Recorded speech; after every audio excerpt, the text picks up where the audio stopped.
Students, let's start the part 2 of this topic, that is second order differential equation. In the earlier part, we have tried arriving at the solution with respect to this differential equation in which there are constants in the first derivative and the x variable or the dependent variable. In that case, we can have three cases. First one was distinct real roots. In that case, the complementary solution has these two components. If the roots are repeated, then we can have this. If the roots are complex, then we have this. Okay, now in this particular class, we will see if there is something on the right hand side. Like here we can have function of x, it may be e raised to power x, maybe x square, maybe some constant. So if something is there on the right hand side, then how can we arrive at the particular solution? The equation may be of this form, the first one, or it may be of this form, that is the second one. In such scenario, the solution has two components. First is the complementary part, that is y of c, that we have tried solving in the earlier class, and the second solution is the particular solution. In this class, we will try and understand how we can arrive at the particular solution. So I will show or try solve along with you few examples for particular solution, and then I will provide you general criteria of how to arrive at a particular solution. So we can arrive at particular solution using method of undetermined coefficients. Suppose, for example, we have this particular differential equation to solve. So we can divide the problem or the solution or its solution into two parts. First comprises of complementary solution, that is m square plus 1 equal to 0, because there is no first order differential, so we can have this. So this is the complementary solution. Now for particular solution, we can try, as this is constant, we can try particular solution as a constant also. Suppose y of p is equal to k. Y equal to k is a particular solution. So differentiate this, y dash equal to 0, y double dash equal to 0, and put these things in the equation, that is equation 1. So after putting these in equation 1, we get 0 plus k is equal to 4, that is particular solution is given by this. So the complete solution, that is complementary solution plus the particular solution, is given by this. So let's move towards second example. Suppose we have differential equation, second order differential equation of this form, and the differential equation is given by this. So its complementary solution can be found very easily, m square minus 1. So its complementary solution is given by y of c equal to c1 e raised to power x, c2 e raised to power minus x. ठीक. Now the right hand side contains some constant.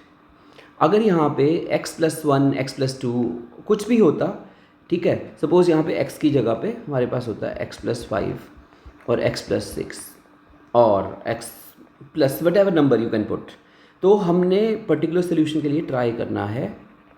मतलब आप एक तरह से ये देख सकते हो कि जिस तरह से हमारे पास राइट हैंड साइड की फॉर्म है, उसी तरह से हमारे पास पर्टिकुलर सोल्यूशन की जो हम ट्राई करेंगे वो फॉर्म आ जाएगी.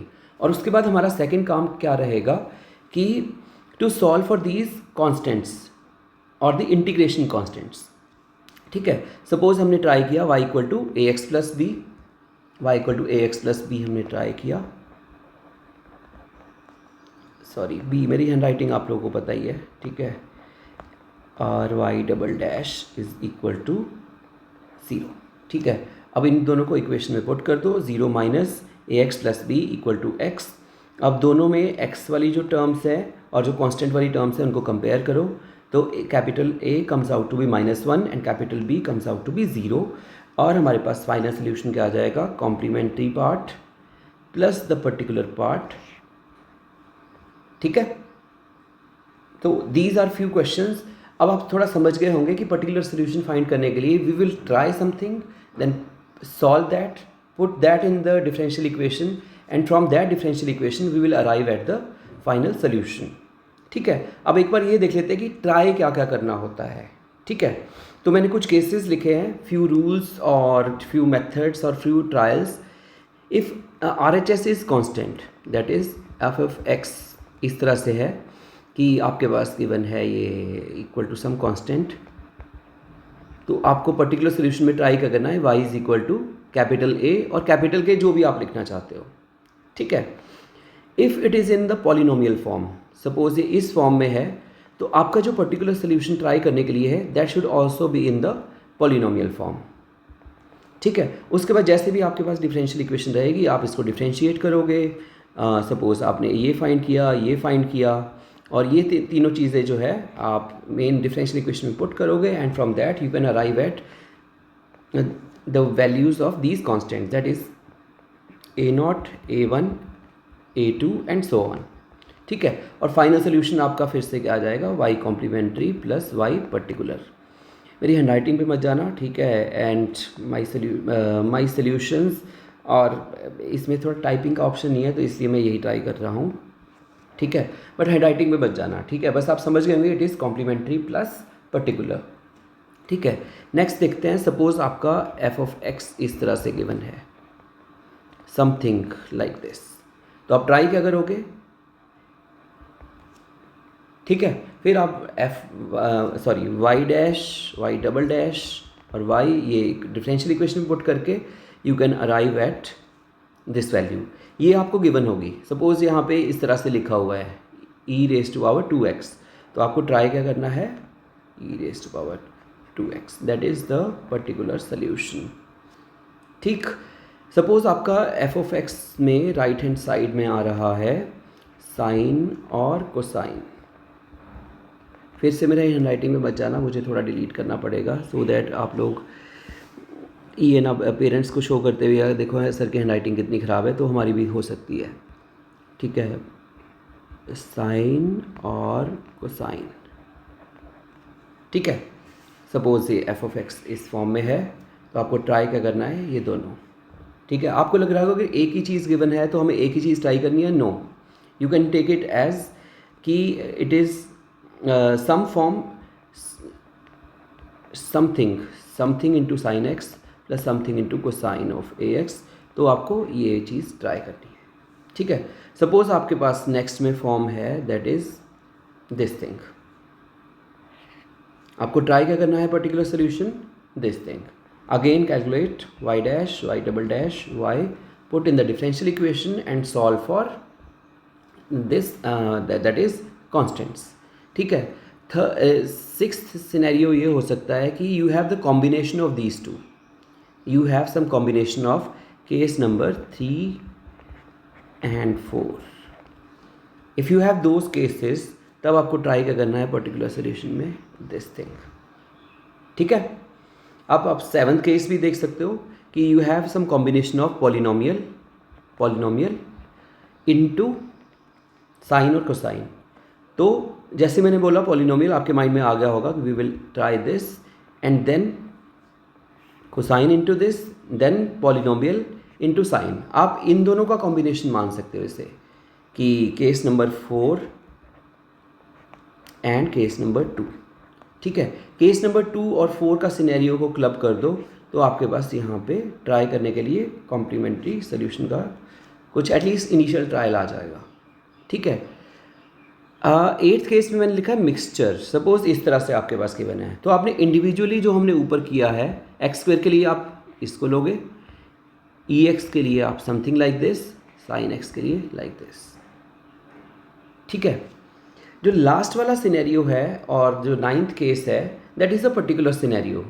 पर्टिकुलर सिनेरियो में क्या है कि ये हो सकता है कि सपोज आपके पास जो राइट हैंड साइड है फंक्शन वो ना कॉम्प्लीमेंट्री सोल्यूशन के साथ ओवरलैप कर रहा हो सपोज, ठीक है। तो नॉर्मली अगर आपके पास क्या कहते हैं उसे, ये वाला सिनेरियो है E raise to power A X वाला, ठीक है। बट अगर आपके पास इसका कॉम्प्लीमेंट्री सोल्यूशन में भी e raise to power x आ रहा है, ठीक है, then don't go for y p is equal to a e x, ठीक है। Then don't go for this but rather you should try this thing, ठीक है। सपोज करो जैसे आपने ऊपर वाले सिनेरियो में देखा था कि if there is a case like this, जिसमें आपके पास ये वाला सिनेरियो आ रहा है, ठीक है, और आपके पास राइट हैंड साइड में क्या है, एक्सपोनेंशियल है, तो आपके मन में क्या आएगा कि okay I should try this but wrong,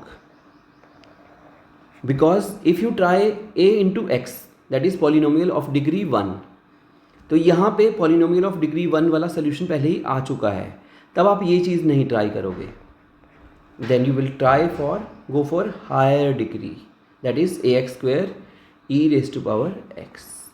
उसी तरह से अगर आपके पास साइन और कोसाइन में सोल्यूशन आ जाता है, जैसे ये सिनेरियो है, case number 3 for complementary part you have this complementary part, you have this case number 3 as one of the scenario, और राइट हैंड साइड में भी आपके पास साइन और कोसाइन में आ रहा है, ठीक है, राइट हैंड साइड में भी आपके पास इस तरह वाला केस है, तो आप उस केस में you will not take this as solution, you can take it like x into a cosine ax plus b sine ax as one of the trial solutions, ठीक है। ये मतलब मैं एक यहाँ से डायरेक्ट करके कर देता हूँ कि if YC contains sine and cosine and RHS is 4 kind of case, ठीक है। तो मैं कुछ ना क्वेश्चंस यहाँ पे लिख देता हूँ, because video is getting longer, तो मैं कुछ क्वेश्चंस लिख देता हूँ, आप इनको सॉल्व करके देख लेना, इनके मैं साथ में सोल्यूशन भी लिख सकता, लेटर ऑन लिख देता हूँ वैसे, so that you can verify. Question number 1 is this, red pen से लिखते हैं, टीचर्स का फेवरेट पेन, बट ये है, हाँ डरना मत, ठीक है, एक स्टूडेंट के लिए स्पेशली कह रहा हूँ कि डरना मत, because math is like this only, math में सिर्फ डर निकल गया तो सब कुछ निकल गया, ठीक है। आप स्टूडेंट भी समझ गया होगा कि मैं किसको कह रहा हूँ, बट डरना मत, ठीक। ये वाला question number 1 2 3 is equal to this and 4th is equal to y dash minus 2y y dash plus y is equal to this, ठीक है। मैंने वैसे इतने ही क्वेश्चन लिखे हैं, ठीक है, तो एटलीस्ट मैं एक काम करता हूँ, नेक्स्ट पेज पे जैसे थोड़ा सा ब्लैंक आ जाए, हाँ यहाँ पे लिखता हूँ, सो दैट कि फिर आप स्क्रॉल करके जो फाइनल सोल्यूशन है आप एक बार चेक कर सको या वेरीफाई कर सको, ठीक है। ये तो ब्लू पेन, अब सोल्यूशंस स्टूडेंट की फॉर्म में आ जाते हैं, C1 प्लस C2 x है, मेरी hand writing familiar scenario x² EX। आप एक बार ट्राई भी करके देख लेना, मैंने जस्ट सॉल्व किए थे, ठीक है, तो ट्राई आप लोगों को करना है, ठीक है। C2 sine x plus half sine x, ठीक है, this is solution number 1, this is solution number 3, this is solution number C1 e⁻x plus C2 e⁻−x plus x² by 4 minus x by 4 e of x, ठीक है। और 4th का solution है C1 plus C2 x e⁻x plus x³ e⁻x by 6, ठीक है। आप ये solve करके एक बार वेरीफाई भी कर लेना। Thank you. Next video check करता हूँ कि इसका कोई अगर टॉपिक रहता है आई विल शेयर, ठीक है, और थैंक यू।